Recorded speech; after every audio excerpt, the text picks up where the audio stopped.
urusan saya dan beliau selesai, sudah selesai gitu. Apapun yang beliau kesalkan dari saya, tolong kalau mau gugat tuh ya jangan bawa anak. Kalau ada perbuatan tidak menyenangkan dari saya, silahkan gugat perbuatan tidak menyenangkan. Pencemaran nama baik, silahkan.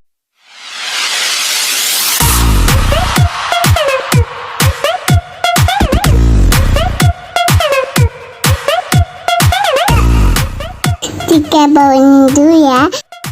Ada. Oke. Suka ketipu, gue pikir kan kru. Sabar Bu. Oke. Apa nih Mope? Iya. Burung dong. Oke, Mawar, update dong. Kemarin sempat curhat soal mobil. Oh ya Allah. Ya, gimana kelanjutannya? Apakah memang sudah dijual atau sudah? Jadi, aduh, sebetulnya gue tuh nggak mau cerita ini, tapi ya 2 bulan lalu tuh kan beliau sudah mulai tidak memberikan nafkah sama sekali. Jadi bulan lalu, ini bulan apa sih? November ya? Yap. Bulan Oktober itu beliau menghubungi saya baik-baik sekali, meminta agar mobilnya anak-anak untuk dijual. Terus saya pernah tanya juga sih, maksudnya itu kan jatahnya anak-anak. Beliau bilang tuh ya kan anak-anak masih bisa pakai mobil mamanya, mobil saya gitu. Jadi yang ini minta tolong dulu untuk dijual karena beliau punya kepentingan supaya katanya bisa muter lagi lah keuangannya gitu, dan beliau bisa ngasih nafkah lagi karena alasannya di mata saya beliau punya niatan baik ya, itikat baik mau ngasih nafkah anak-anak. Ya udahlah, saya nggak mau debat. Jadi pada saat itu saya yang menjual mobil itu atas persetujuan beliau juga. Terus hasilnya dibagi 2. Terus beliau ambil 1/4-nya itu untuk dikasih ke anak-anak. Jadi untuk dijadikan nafkah bulan itu ya. Tapi saya kaget karena ternyata setelah itu tiba-tiba ada muncul panggilan sidang lagi. Jadi saya agak sedikit suuzon nih ya, suuzon dugaan saya. Jangan-jangan itu duit buat lanjut sidang lagi gitu, karena memang setelah itu ada dilanjut lagi gugatan hak asuh anak part 2. Nggak kelar-kelar ya, Mawar? Nggak kelar, gue pusing dah. Itu apa sih membuat Lanjut. hak asuh anak itu belum kelar-kelar dari kemarin? Jadi gini, sebetulnya kan kemarin itu waktu sidang hak asuh anak yang pertama itu kan sebetulnya hasilnya sudah ada ya, hasil mediasi itu, dan gugatan beliau itu dinyatakan ditolak sama Pengadilan Agama Depok karena ada apa sih hasilnya tuh itikat tidak baik dari pihak penggugat. Tapi lalu setelah diperiksa bahwa itikat tidak baiknya itu karena beliau tidak menghadiri mediasi kedua.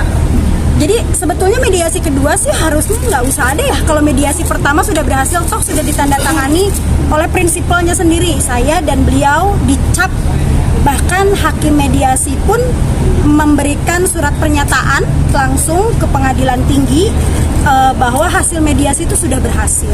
Di situ poin-poinnya pun sudah disepakati bersama. Malahan saya tidak mencantumkan atau tidak menuntut gugatan sama sekali untuk nafkah. Ya kurang ngerti juga ya maunya apa, karena setelah dari situ pun tidak pernah ada saya menghalangi beliau untuk bertemu anak-anak. Setiap hari Jumat beliau jemput anak, hari Minggu dikembalikan ke saya karena kan sekolah domisilinya dengan saya. Saya nggak tahu apa yang dia mau dari gugatan hak asuh anak itu, karena sama sekali tidak ada rebut-rebutan, nggak ada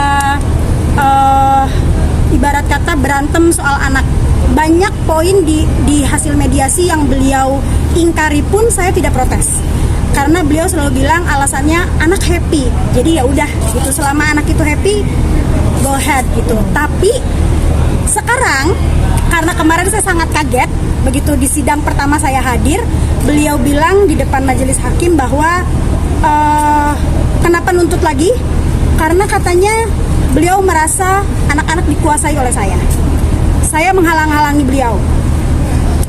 Dia kesusahan deh ketemu anak, katanya selama 2 minggu kemarin selama 2 minggu saya nggak ketemu, baru kemarin aja ketemu. Padahal selama saya umroh pun anak-anak bersama beliau itu beliau menginap di rumah saya Saya mempersilahkan beliau datang ke rumah, silakan nginep karena anakku yang nomor 3 kan sakit pneumonia, jadi nggak bisa dibawa keluar rumah. Itu jadi menurutku aku sudah cukup sangat open sama dia, silaturahmi banget walaupun beliau tidak memberikan nafkah. Saya tetap mempersilahkan beliau. Maksudnya gini loh, kalau masalah nafkah saya nggak mau keluar-keluar tadinya karena kesannya kayak gimana banget ya. Saya kayak ngejatohin banget harga dirinya. Walaupun saya udah jatuh sih. Tapi gimana ya, saya nggak ngerti. Makanya kalau memang sesuai yang beliau katakan bahwa dia nggak bisa ketemu anak, dia gini dan gitu deh.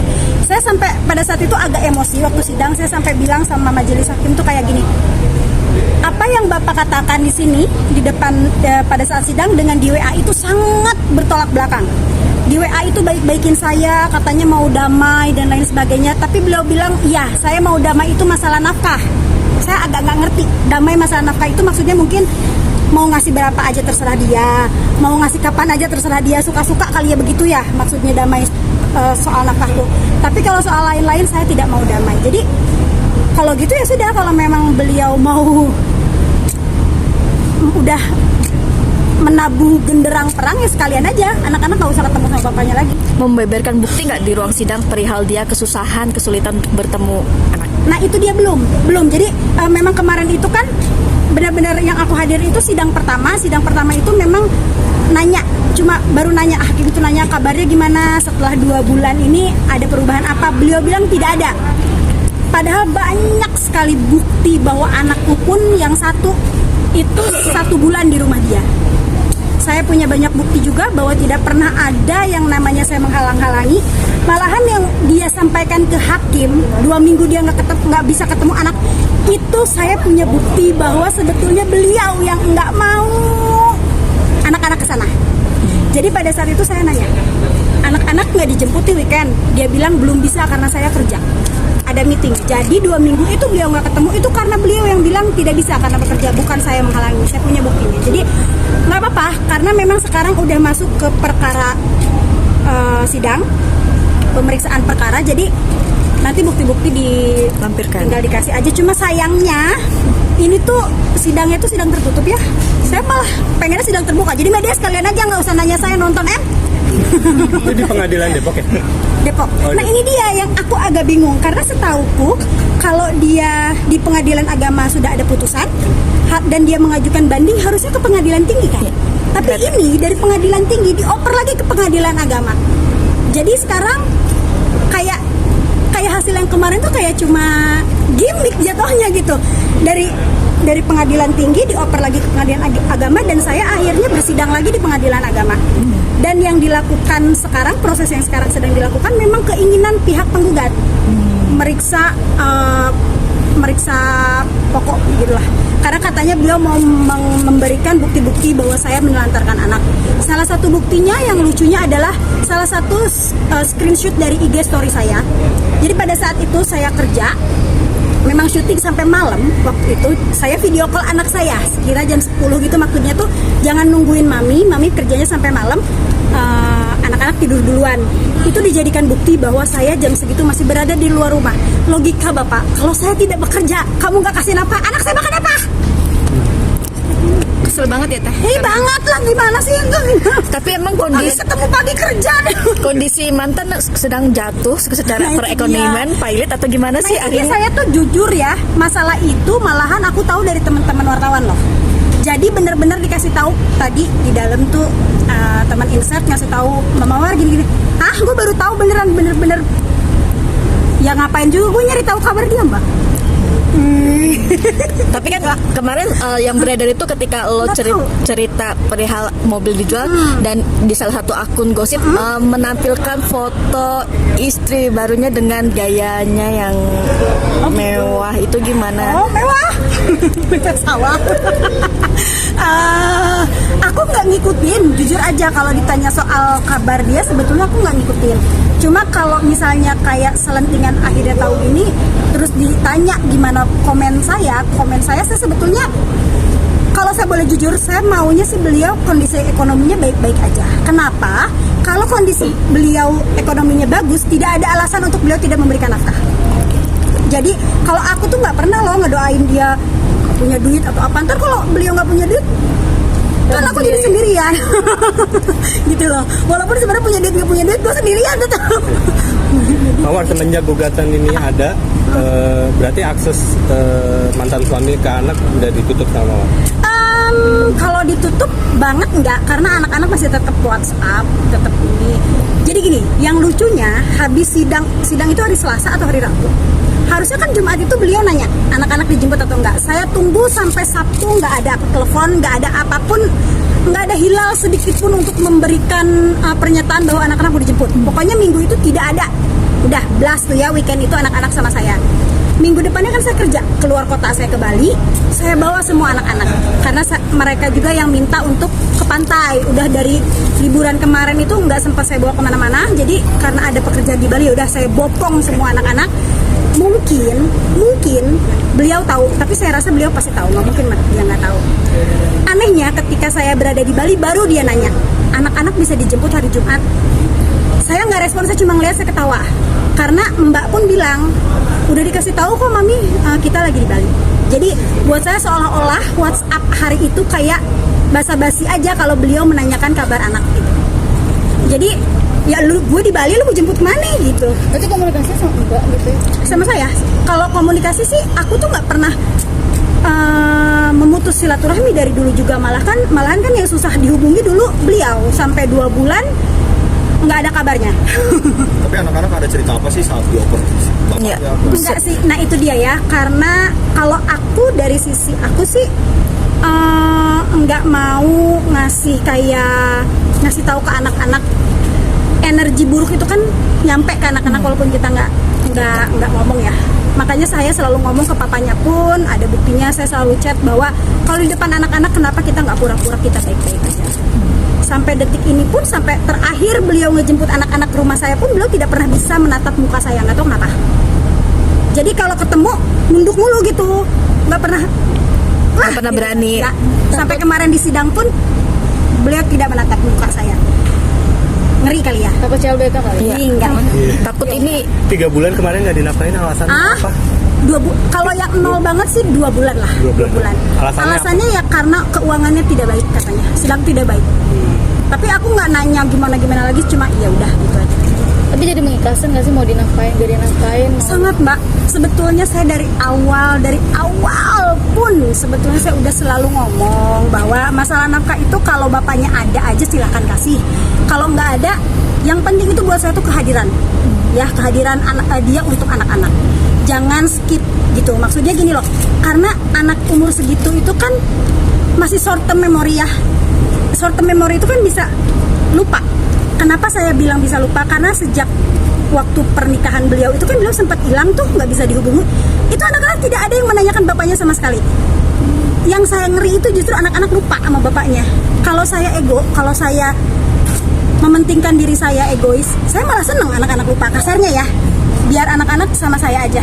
Tapi kan saya nggak mau anak-anak ngerasa kayak gue cuma punya ibu, nggak punya bapak seperti teman-temannya yang lain. Jadi saya selalu bilang ke anak-anak bahwa kalian masih anak papahnya kalian gitu. Cuma sekarang kondisinya rumahnya mami sama dedi kalian tuh udah pisah aja gitu. Jadi ada 2 rumah. Lebih ke gitu sih. Apa ya? Kalau intinya tuh gini loh. Kalau urusan saya dan beliau selesai, sudah selesai gitu. Apapun yang beliau kesalkan dari saya, tolong kalau mau gugat tuh ya jangan bawa anak. Kalau ada perbuatan tidak menyenangkan dari saya, silahkan gugat perbuatan tidak menyenangkan. Pencemaran nama baik silahkan. Selama ini kan saya tetap ngadepin. Sebelum ada gugatan hak asuh anak, beliau juga sudah menuntut saya pencemaran nama baik dan alhamdulillah sudah SP3 ya. Tidak ada delik hukum di situ, tidak ada delik pidananya, sudah dinyatakan SP3. Saya hadapi dengan sangat tegar. Saya datang ke Polres setiap hari pada saat itu. Tapi begitu sidang hak asuh anak ini, jujur ini sangat mukul mentalku karena gini loh, apa yang mesti diributin dari anak? Nggak ada gitu. Kalau memang beliau ada dendam pribadi kepada saya, serang sayanya, jangan pakai alasan anak-anak. Mawar, nggak apa namanya? Apa? Nggak sulit ngurusin anak-anak sendirian Jadi gitu. sibuk Sudah mulai buka hati lagi atau apa? Kalau dibilang sulit, alhamdulillah dari dulu itu saya tuh dengan mantan suami kan sebetulnya bukan rumah tangga yang wah ya. Kami keluarga sederhana, ibarat kata susah malah. Jadi kalau mau bayar babysitter pada saat itu kami nggak mampu.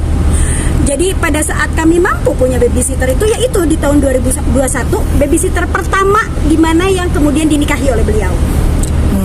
Jadi kalau dibilang apakah saya babak belur, saya udah biasa ngurus anak 3. Dari dulu juga saya, tanpa pembantu, tanpa asisten rumah tangga, tanpa babysitter. Jadi dibilang babak belurnya sekarang lebih ke gimana bayar cicilan semua. Lebih ke itu sih. Ya nafkah lah ya, jujur aja gitu. Itu lebih ke finansial. Tapi kalau daily life nggak ada terlalu beda dengan dulu sih Mbak. Apalagi sekarang aku punya asisten rumah tangga ya yang ikut ngebantu ngurus-ngurus, kayak misalnya aku lagi kerja begini kan anak-anak sama dia gitu di rumah. Udah mulai buka hati mungkin ke Mawar. Aku udah punya pacar. Kemarin sempat dikabarin nikah. Apa. Sempat dikabarin nikah itu. Nikah mah enggak, belum. Nikah mah belum. Tapi kalau dilamar mah sudah. Udah dilamar. Sudah. Baru-baru aja kok. Senyap aja. Ntar kalau nikah baru ribut. Berarti kalau lamaran berarti udah nentuin hari dan waktunya. Oh, ada deh rahasia. Nggak Ntar di-list itu pasangannya. belum mau, nanti aja katanya kalau udah nikah saya boleh deh ada muncul foto saya satu, katanya satu aja jangan lebih gitu kata dia. Kenapa emang ngejaga sesuatu atau gimana? Enggak ngejaga sesuatu, ntar aja. Emang bukan orang jadi gini. Dunia pekerjaan saya dengan dunia pekerjaan beliau tuh 180 derajat. Jadi kadang-kadang ada jujur aja hal-hal di dunia pekerjaan saya tuh yang nggak cocok malah bikin berantem tuh malah ada gitu. Jadi ntar aja lah kalau udah nikah udah jadi sah baru saya publish. Gimana mungkin prosesnya, kan pasti ini ada rasa trauma mungkin untuk lembaran baru gitu. Kalau trauma enggak ya Mbak, karena aku nggak nyamaratain orang. Cuma lebih selektif ya, jauh lebih selektif karena aku nggak mau jadi janda 2 kali. Jadi pengennya tuh pernikahan, kalau saya nikah lagi sebelum saya punya rencana menikah dengan beliau pun udah nanamin di diri kalau misalnya aku dikasih jodoh lagi sama Allah, bener-bener pengen jodoh yang sekali seumur hidup sampai akhirat gitu. Jadi nikah 1 kali lagi tuh untuk udah selamanya insya Allah gitu, pengen. Anak-anak udah Kenal dong. Tahun depan, Mar. Hah? Rencana tahun depan. Aku mah pengennya mah kalau bisa besok-besok. Wih. Nikah siri apa nikah beneran? Iya beneran dong, ngapain siri? Nikah beneran apa sih sosoknya? Usaha katanya ya. Usaha dari Arab. Arab. Engko. Singapura. Berarti bisa kado tahun baru nih. Aduh ya Allah, deg-degan aku jawabnya apa, kenapa? Tahun baru, kado tahun baru nikah. Tahun baru. Nggak tahu, belum tahu. Lihat ntar aja. Mawar, buktinya mana kalau udah dilamar ada cincinnya? ini nih dari kanan. Kasih unjuk dong Mawar. Berarti usaha Singapura ya, Mama? Orang luar ya. Orang WNA, WNI. keduanya. Oh, campur. Jadi dia half Manila, half Indonesia. Sudah pernah menikah juga kan? Beliau duda. Dudanya udah lama kok. Jadi bukan suami orang. Udah punya bentuk mungkin. Sudah punya anak 1. Gimana mungkin anak Mawar sama Memperkenalkan, udah saling kenal, dekat atau Dekat karena walaupun mereka komunikasinya hanya lewat telepon. Tuh ada mobil. sedikit lagi. Walaupun komunikasinya hanya lewat telepon, tapi dia itu setiap hari menelpon. Jadi anak-anak cukup dekat sama beliau. yang bikin berkesan mungkin oke, kayaknya gue yakin milih dia gitu. Karena beliau itu mendekati anak-anak duluan, bukan saya. Pinter emang. Tapi tinggal di sini apa LDR? LDR, dia di Singapura. Sudah berapa lama sih Mawar? Kenapa? Udah berapa lama? Lamanya saya masih nggak ngerti ya berapa lama. Ya kalau kenalnya cukup lama. Tapi kalau dilamarnya mah baru hitungan bulan.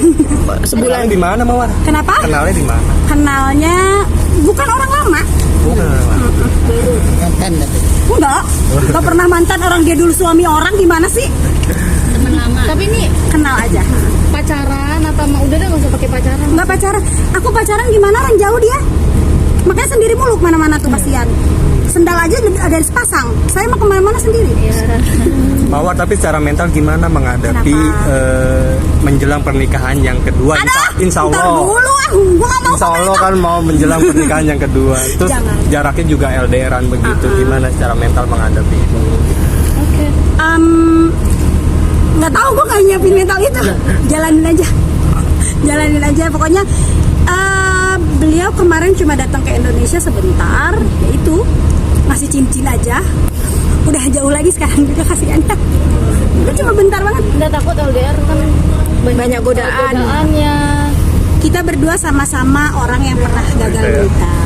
Jadi memang pada saat dia ngomong ke saya pun bukan ngajak pacaran ya, tapi mau nggak jadi istri saya. Jadi emang nggak pernah kita pacaran kayak orang jalan kemana nonton, nggak pernah. Gitu. Melihatnya nikah, udah ya.